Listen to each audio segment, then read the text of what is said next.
Hello, everybody. Welcome to week 11 of Introduction to Communication Studies.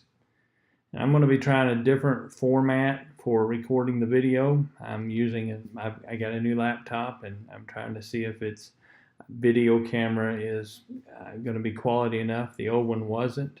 It appears to me like it's going to be okay, but we're going to try this. And so the format may be a little different than normal. If it works, I'm going to stick with it, and if it doesn't, I'll go back to the way that I've been doing it. But for the next little bit, and I don't anticipate being extremely long-winded tonight, but I am recording this on Monday evening. I know it'll be Tuesday afternoon before you watch it, but I don't anticipate being extremely long-winded with this. But I do want to talk to you about the content of Chapter 11. Of course, as always, you will be responsible for the content that is in the chapter. I won't touch all of it. I can't touch all of it, and I would bore you to death if I did.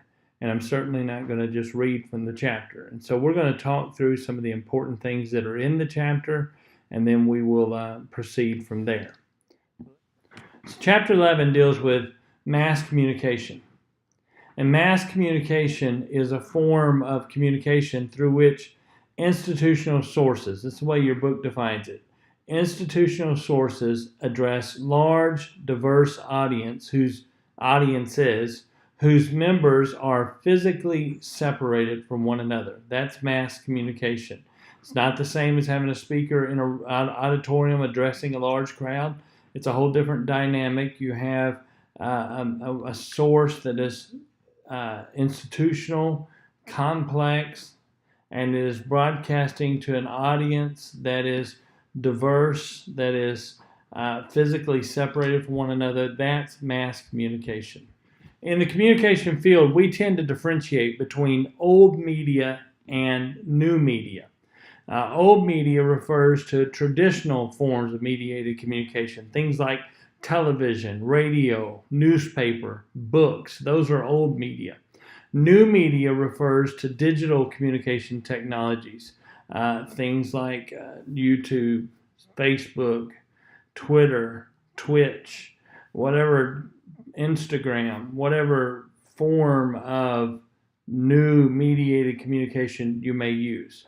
Now, there's a problem with using terminology of new and old, and that problem is that sooner or later that which we're regarding as new is going to become old, and something new is going to take its place. And so what we're seeing in our day and age is a convergence between new media and old media. We're seeing new media supplant old media, and old media try to utilize new media. So now, for instance, newspapers used to be just print, but now newspapers, many of them have an online subscription service, and you can get a digital copy of the entire newspaper online.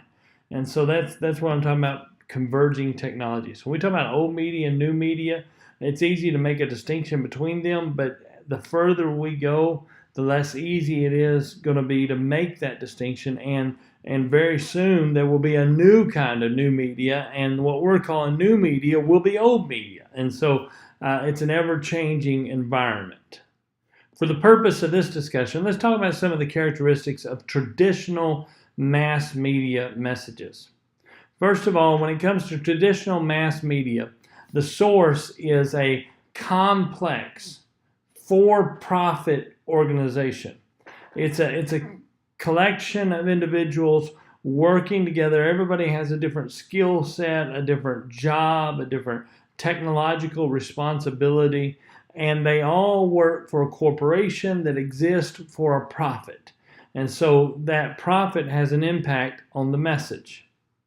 Another characteristic of traditional mass media messages is that its receivers are anonymous. They are dispersed in time and space, and they are diverse. There's not one single group that this kind of media broadcasts to, but it broadcasts to a very diverse group, scattered across a very broad social platform, an economical platform, and across different belief structures. I mean, whenever people consume media, there's no differentiating who is going to receive the message. It's going to be a very broad, diverse audience, and the audience is invisible to the sender. This is the important thing. The audience is hidden from, anonymous to the sender. So the sender doesn't get, we talk about feedback in the context of communication.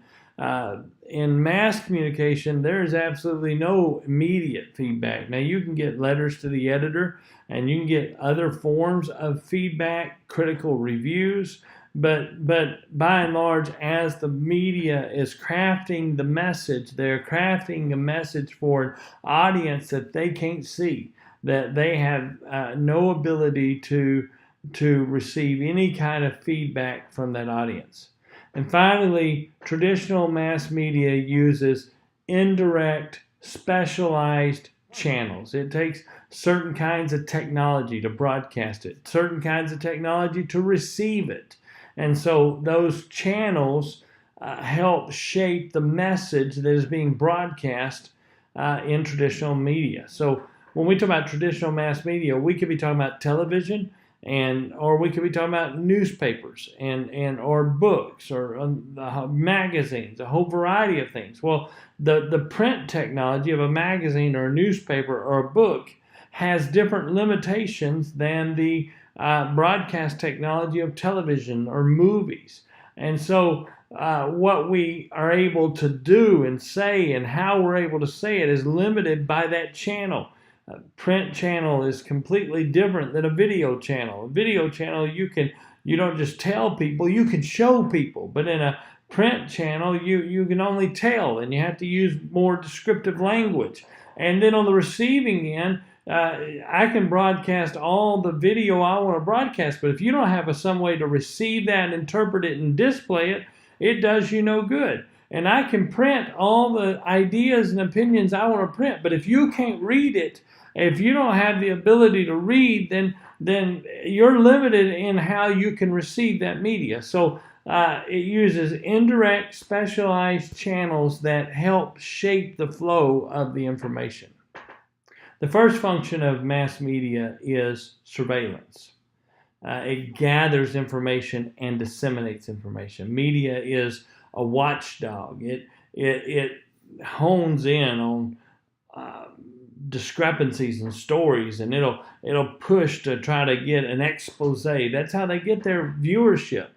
And so they provide a certain level of accountability to politicians and to governments and to institutions. And they provide a certain amount of surveillance on behalf of the public. And they gather information, they broadcast that information. So we get a chance to see things and see into things that we would never have the opportunity to see into. We'll never get the chance to read a corporate entities' financial records, but when somebody does something wrong, the media gets a hold of it and they begin to broadcast that far and wide, and they're able to tell us things that we weren't able to find out on our own.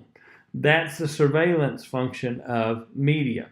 Another function of media is correlation, and correlation has to do with the analysis and evaluation of information. This is the editorializing of information. In other words, media tells us not just the facts, but often it tells us what we should think about the facts. It tells us how we should interpret the facts, and it helps our attempts to shape our view of the information. So we would all like to believe that mass media is neutral, that news media is neutral, but the fact is that media isn't neutral, and it has its own slant and its own bias, and different channels of media like CNN as opposed to Fox News, or different broadcast platforms, maybe print media as opposed to online media. They all have different agendas, and they tell us or try to project to us how we should view and how we should feel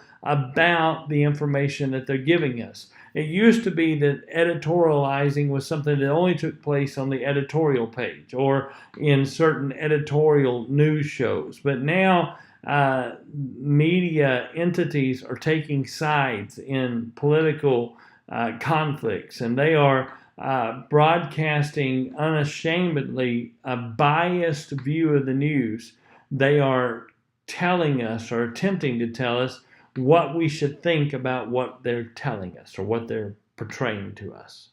The third function of media is cultural transmission. And this has to do with the education and socialization of receivers.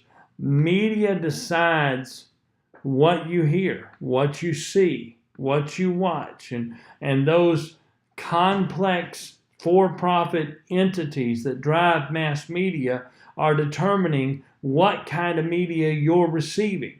And so they set agendas. They put certain things out there that they normalize socially, things that might not be normal. They can shape worldviews. So what they show us is transmitted into our culture, and whether we like it or not, it helps shape our culture. It educates us on issues. It normalizes certain things. It socializes certain things. It mainstreams certain things. It helps things that are pet ideologies of the media to be accepted by society at large. The fourth function of the media, traditional media, is entertainment.